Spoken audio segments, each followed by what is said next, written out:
사랑하는 여러분, 오늘은 예수님께서 소경 바디메오의 눈을 뜨게 해 준 이야기를 들려줄게요.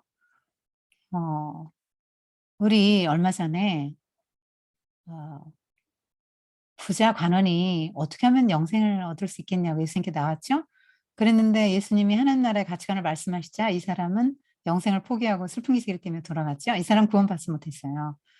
어 그리고 그다음 주에 우리가 포도원 품꾼에 비유해서 예수님이 이런 말씀하셨죠. "얘들아, 하나님 나라는 어 1등 그러니까 나중된 자가 먼저 되고 먼저 된 자가 나중된다." 그러니까 쉽게 말해서 너희 눈에 꼴찌같이 보이는 사람이 1 등하고 1 등이라고 생각하는 사람이 꼴찌할 거야. 못 들어간다는 얘기죠, 그 사람은. 그러니까 "너희들 눈에 꼴찌 같은 사람은 들어간다." 이렇게 말씀하셨는데 소경 바디메오가 바로 그 꼴찌 인생이죠. 하위 5% 안에 들겠죠. 소경이고 거지니까요. 그래서 부자 관원이 얻지 못한 영생 구원, 어 이 바디메오는 얻게 됩니다.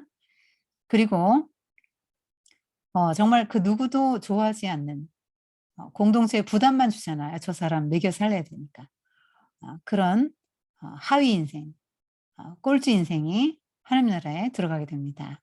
오늘 우리는 이 에피소드를 통해서 '하나님의 나라엔 누가 들어갈 수 있는가?' 그리고 '하나님의 나라에 들어가기를 갈망하는 사람은 어떤 태도를 가져야 하는가?' 이런 걸 배울 수 있게 돼요. 예수님께서 여리고에서 예루살렘으로 가시는 길에 어 일어난 일이에요. 예수님은 언제나 아 기적을 많이 베푸셨고 사람들을 사랑하셨잖아요. 따뜻하신 분이죠. 그래서 팔로워가 많았어요. 예수님이 어디 이렇게 딱 가시면 굉장히 많은 무리들이 항상 따라다녀요.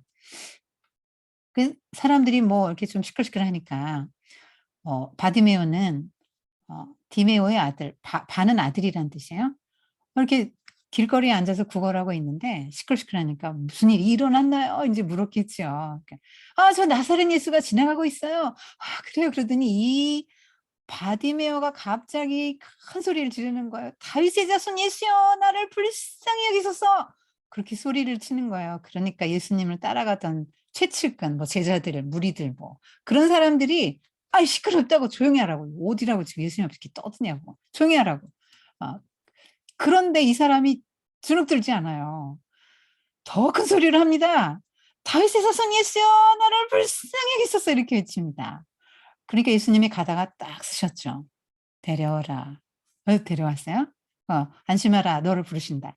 그랬더니 바디메오가 겉옷을 벗어 던지고, 겉옷이 문제입니까 지금. 자기가 눈을 뜨냐 마냐 일생이 지금 달린 절박한 상황이에요. 막 가 가지고 예수님에게 갔는데 예수님이 "무엇을 해 주기를 원하느냐?" 그렇게 물으셨을 때 "보기를 원합니다." 그렇게 말했죠. 어 그때 예수님이 "눈을 떠라. 내 믿음이 너를 구원하였다." 하고 이렇게 말씀하시고 그 손에다가 눈에다가 손을 대셨어요. 그래서 눈을 떴죠. 그 사람이 하나님께 막 감사하고 찬양하고 영광 돌리고 어 예수님을 따르게 됐습니다. 그리고 이 사람은 이제 예루살렘까지 따라갔겠죠. 예수님의 죽으심까지 다 봤을 겁니다. 어 그리고 주변 사람들도 "야, 이거는 사람이 할 수 있는 일이 아니야." 이렇게 인제 놀라면서 하나님께 영광을 돌렸다는 거죠. 사실 어떤 랍비도 어떤 음 제사장도 어 소경의 눈을 뜨게 한 적이 없어요. 예수님이 소경의 눈을 뜨게 했다는 거는 예수님이 메시아라는 얘기예요. 왜냐하면 이사야서에 그렇게 나오거든요. 예수님이 메시아로 오시는 분이 이 땅에 메시아가 오시면 메시아 현상이 나타나는데 그중에 한 가지가 소경이 눈 뜨는 거예요. 그래서 소경이 눈을 떴다는 얘기는 뭡니까? 메시아라는 얘기죠. 그러니까 누가복음을 쓴 누가가 이 바디메오의 눈을 뜨게 한 이 이야기, 누가복음에 유일하게 소경을 취한 사건이 요건데요. 누가는 무슨 말을 하고 싶은 거죠? 예수님은 메시아다. 아 그 말을 하고 싶은 거예요. 그리고 이 땅에 하나님의 나라를 가지고 오신 분이죠. 하나님의 나라는 맹인이 있나요? 장애인은 없지요. 네. 네. 그런 걸 보여주고, 그다음에 하나님 나라는 이런 어 하위 5% 인생이 더 절박하게 사모하고 그들이 더 먼저 들어가요. 누가복음을 계속 보면은 누가는 그 하나님의 나라에 먼저 들어가는 사람, 세리, 죄인, 창녀, 이방인, 뭐 이런 장애인, 병자 이런 사람들이 더 이제 먼저 들어가는 걸로 그려지죠. 그러니까 예수님은 그 누구나 그들을 그들이 어떤 사람이든지 간에 차별하지 않으셨고 다 하나님 나라 일원으로 받아주셨어요.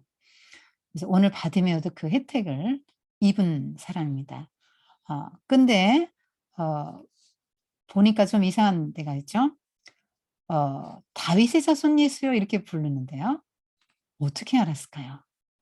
다윗의 자손 예수여 할 때 다윗의 자손이라는 얘기는 당신이 메시아입니다 이런 신앙 고백을 담은 말이에요. 어 왜냐하면 유대인들이 어떻게 믿고 있었냐면요. 메시아가 오면 어떤 메시아가 오느냐? 다윗의 후손으로 오신다. 그래서 다윗 왕 같은 그런 분이 메시아로 오실 것이다. 그래서 메시아가 이 땅에 오면 어 예루살렘에 보좌를 베풀고 거기에 앉아서 통치를 시작할 때 많은 사람들이 흩어진 사람들이 다 시온으로 몰려들고 그때부터 그 통치가 이루어지면서 이 이스라엘이 세계 우두머리 민족이 돼 가지고 '열방을 같이 통치하게 된다.'라고 믿었던 거죠. 그래서 메시아를 기다리는 마음이 굉장히 강했어요. 지금도 로마의 압제하에 있으니까 너무너무 메시아를 갈망하는 마음이 강하죠. 음 그 메시아가 얼른 와 가지고 예루살렘에 딱 보좌를 베풀고 통치를 시작하시고 이방인들 우리를 괴롭힌 이방인들을 싹 좀 혼내 주고 어 그러고 인제 자기들은 최고 우두머리 민족이 되어서 세상을 다스리는 최고의 그 민족으로서 그런 걸 인제 꿈꾸게 되는 거죠 더. 어 그러니까 이 소경은 어떻게 다윗의 자손 예수여 이렇게 불렀을까? 어떻게 예수님이 메시아인 걸 알았을까? 그때 무슨 점자책이 있었던 것도 아니고 율법서가 무슨 뭐 점자책으로 나와 있는 것도 아닌데 어떻게 알았을까요? 아마 들었겠죠. 들었을 거예요. 그리고 사람들에게 인제 예수님이 어떤 분인가를 들었겠죠. 그러면 이 사람은 통찰력이 있는 사람이죠. 그래서 '아 이분이 메시아구나. 예수님이 메시아다. 이건 이런 이런 현상들이 일어나는 거 메시아 현상이고 예수님은 하나님 나라를 가지고 이 땅에 오셨구나.' 그런 걸 알았던 거죠. 그렇기 때문에 다윗의 자손 예수여라고 신앙 고백을 담아서 부른 거예요. 그리고 그렇게 어 절박하게 어 기도하고 그렇게 청했 간구했던 이유는 예수님은 하나님 나라를 이 땅에 가지고 오셨는데 하나님의 나라는 약자를 소외시키지 않는 나라다는 걸 이 사람이 알았던 거죠. 그러니까 그 뭐 소경의 눈도 뜨게 해 주실 뿐 아니라 뭐 병자를 고치시고 죽은 자를 살리시고 그리고 어떤 멸시천대 받는 그런 사람들에게도 친구라고 하시고 그들과 함께 이렇게 한 식탁에서 식사하시고 그런 거 다 들었겠죠. 그래서 바디메오에게 믿음이 싹 텄던 것 같아요. 그런데 놀라운 것은 예수님의 제자들 혹은 무리들이라고 나오는데 무리들이라고 나와요. 예수님의 가까이서 이렇게 수행하던 사람들이겠죠.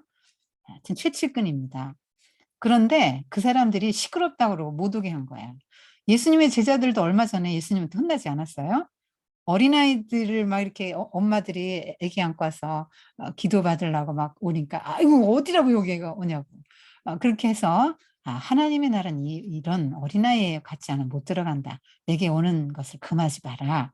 이렇게 하고 예수님한테 한마디 들었잖아요. 그러고도 정신을 못 차린 거예요. 그러니까 하나님의 나라는 뭐냐면 그런 어린아이 같은 사람 그러니까 사회에서 어린아이 같은 사람들 가장 낮은 자를 말하는 거예요. 그러니까 사회에서 어린아이 같은 사람 이후 바디메오 같은 사람도 사회의 소자죠. 어린아이죠. 뭐 하위 5% 인생. 자 그러면 그때 한번 예수님께 지도를 받았으면 이런 약자들이 나타났을 때 어떻게 해야 돼요? 제자들이 먼저 예수님의 뜻을 알고 하나님 나라가 뭔지를 이해하고 하나님 나라의 가치관을 가지고 이런 약자들을 제일 먼저 얼른 오라고, 예수님에게 당신이 정말 더 필요한 사람이라고 해서 이렇게 안내를 해야 되는 거 아니에요? 그런데 방해해야 하지 오히려. 왜 그럴까요? '너는 하나님 나라에 못 들어가.' 이렇게 생각한 거죠. '너 같은 사람이 어떻게 하나님 나라에 들어가냐. 지금 어디 지금 여기라 어디가 여기 어디라고 지금 너가 와서 지금 이러냐.' 이렇게 하는 거죠. 이거는 뭐냐면 제자들이 하나님의 나라에 대한 충분한 이해를 인제 갖지 못한 거죠. 그러니까 하나님의 나라를 아까 말한 것처럼 메시아가 와서 통치하고 이방인 국가 혼내주고 자기들도 이렇게 한자리 하는. 그래서 제자들의 관심은, 제자들의 기도 제목은 뭐예요? '누가 예수님의 좌우편에 앉는가? 누가 더 높은가?' 이 '내가 높은 사람 되게.' 이게 제자들의 현주소예요. 그런데 이 맹인은 하나님의 나라가 뭔지를 충분히 이해했고, 예수님이 그 하나님 나라를 이 땅에 가지고 메시아라는 걸 이해를 했단 말이에요. 그걸 인정을 했단 말이에요. 그래서 '나 같은 사람도 내치지 않으실 거야. 저분은 반드시 나를 눈을 뜨게 해 주실 메시아야.' 성경에, 율법에, 그 이사야서에 정말 메시아가 오면 이런 일이 일어난다 그랬는데 내 눈도 뜨게 해 주실 분이야. 그런 믿음을 가지고 인제 간 거죠. 네, 그렇게 격 장애를 만났죠. 그런데 놀라운 건 이 소경이 어 거기에 주눅들지 않았다는 거예요.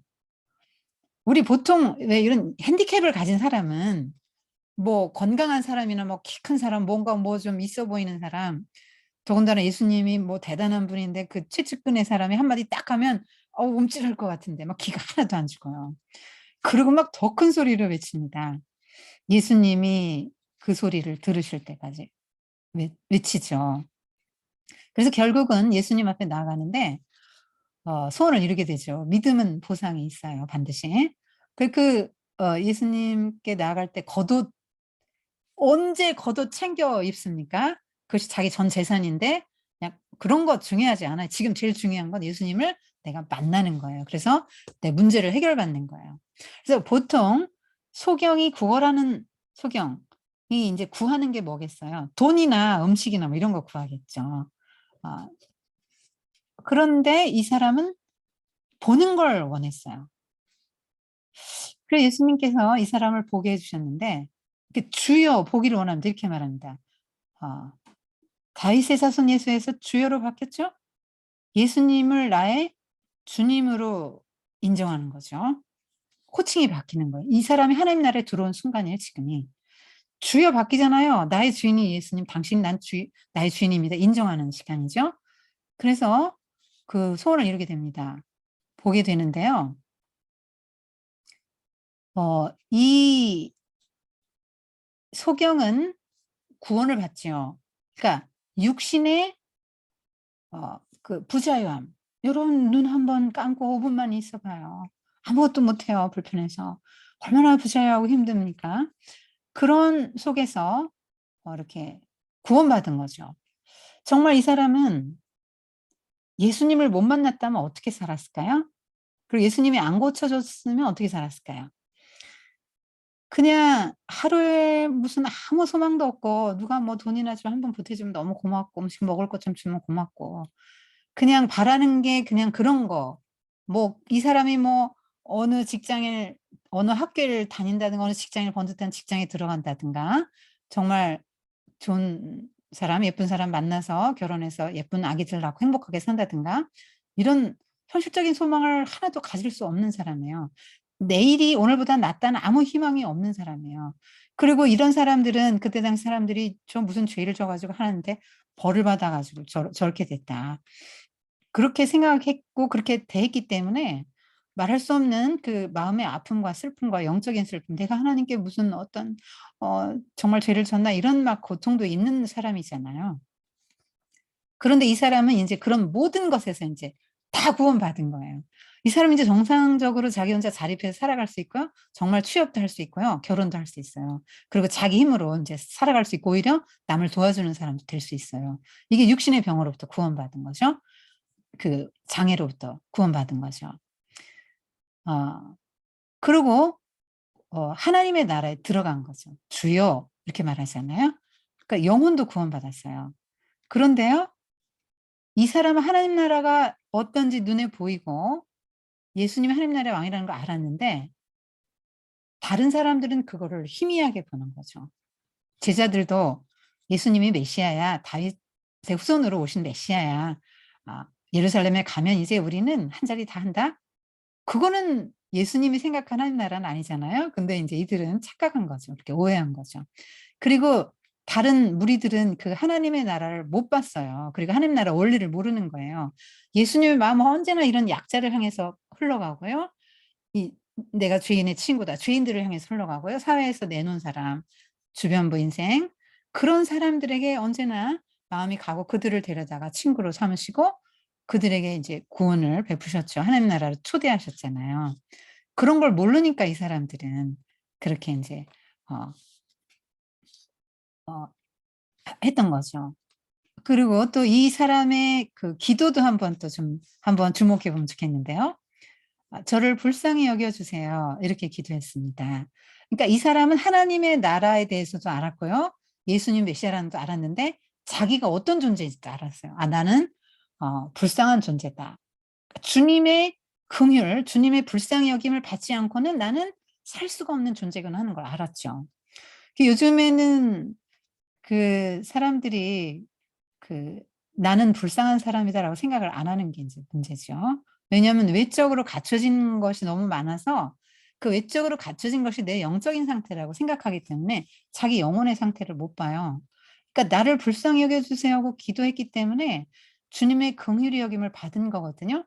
근데 뭐 예수님의 측근들 지금 무리들은 자기들이 불쌍한 존재인 걸 모르고 왜 불쌍합니까? 하나님의 나라를 못 보니까 불쌍하죠. 이 이 맹인은 봤잖아요. 예수님 누군지도 알고. 여러분 삼중고를 가졌던 헬렌 켈러 아시죠? 헬렌 켈러에게 누군가 질문을 했는데 어 헬렌 켈러가 이런 말을 했어요. 그러니까 "누가 제일 불쌍하냐?" 그랬더니 어 "육신의 눈은 떠 있는데 꿈이 없는 사람, 비전이 없는 사람이 제일 불쌍하다." 그러니까 사실은 감각 중에서 시각이 가장 좋은 감각이죠. 필요한 감각이죠. 다른 감각 다 잃어도 시각은 일단 있어야 되는데 시각을 잃은 게 참 가장 큰 어려움이 있죠. 그런데 그런 사람보다 더 불쌍한 사람은 눈은 떴는데 보지 못하는 사람, 꿈이 없는 사람이에요. 하나님 그러니까 비전이 없어요. 하나님 나라를 볼 수 없는 사람이 인제 정말 더 불쌍한 거죠. 그러니까 영적인 맹인이 더 불쌍한데 오히려 이 사람은 육신의 눈은 감았지만 예수님이 다윗의 후손이라는 것도 알았고 메시아라는 것도 알았고 하나님 나라가 어떻다는 것도 알았기 때문에 어 오히려 그들이 더 불쌍한 거죠, 이 사람보다. 이 사람은 영육의 구원을 받았습니다.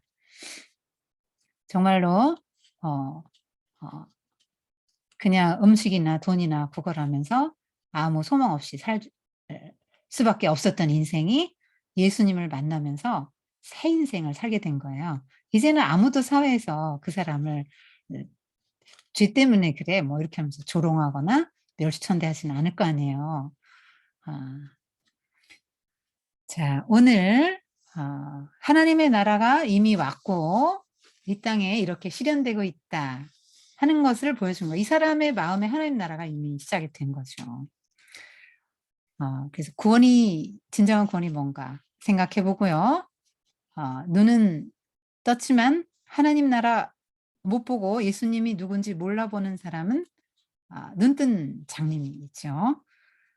그래서 누가 진정한 맹인이냐 하는 걸 생각해 보고요. 그다음에 나는 누구에게 가까운가 한번 생각해 보세요. 이 무리들에게 가까운지 정말 나를 불쌍히 여겨 달라고 나 하나님 나라에 너무 들어가고 싶다고 그냥 절박하게 외쳤던 이 바디메이어 같은지를 한번 생각해 보세요. 그리고 '나는 정말 이렇게 구원받을 만한 믿음이 있는가?' 그런 생각도 한번 해 보세요. 물론 구원은 하나님에게로부터 오지만 "내 믿음이 너를 구원하였다." 이렇게 예수님께서 말씀하신 거를 볼 때에 하나님이 우리에게 구원을 해 주시고 싶고 또 어떤 선물을 주시고 싶어도 그걸 받아낼 그릇이 없으면 못 받는다는 거죠. 그래서 예수님이 어떤 분인지 알고 믿고 또 어 그 예수님이 주시고자 하는 선물을 이렇게 잘 받을 수 있는 그 믿음의 그릇을 또 여러분이 준비하면 좋겠어요. 그리고 하나님 나라에 들어가기를 여러분도 그렇게 갈망할 수 있으면 좋겠습니다. 기도하겠습니다. 하나님 아버지, 오늘 바디메오를 통해서 하나님 나라를 갈망하는 사람은 어떤 태도를 가져야 하는가 하는 것을 오늘 생각해 보았습니다. 그리고 하나님 나라에 누가 들어가는가. 정말 이런 사회에서 인정받지 못하고 아무도 주목하지 않고 오히려 부담스러워하고 싫어하는 이런 사람들. 근데 예수님은 그래도 그런 사람들에게 주목하시고 관심을 갖고 사랑을 베풀으시며 그에게 가장 필요한 것을 주심으로 그의 삶을 완전하게 회복시켜 주신 것을 오늘 보았습니다. 이 예수님께서 바디메오를 고치신 것처럼 우리 모두는 육신의 장애나 마음의 장애들을 이렇게 입고 있는데 예수님처럼 예수님에게 이 바디메오가 간절히 기도했던 것처럼 우리도 내 존재가 얼마나 불쌍한 존재인지를 알고 예수님에게 이렇게 바디메오처럼 간절히 기도할 수 있는 심정을 저희들에게 주시고 예수님이 주실 수 있는 그 선물을 우리가 받을 수 있도록 믿음의 그릇을 예비하게 해 주세요. 어 정말 우리가 눈은 뜨고도 보지 못하는 영적 맹인이 되지 않도록 예수님이 어떤 분인지 알게 하시고 하나님 나라가 어떤 데인지를 알아서 또 눈에 보이게 하시고 그 나라에 들어가서 살 수 있는 우리 귀한 어린이들 되도록 하나님 축복해 주세요. 감사드리며 예수님의 이름으로 기도드렸습니다. 아멘.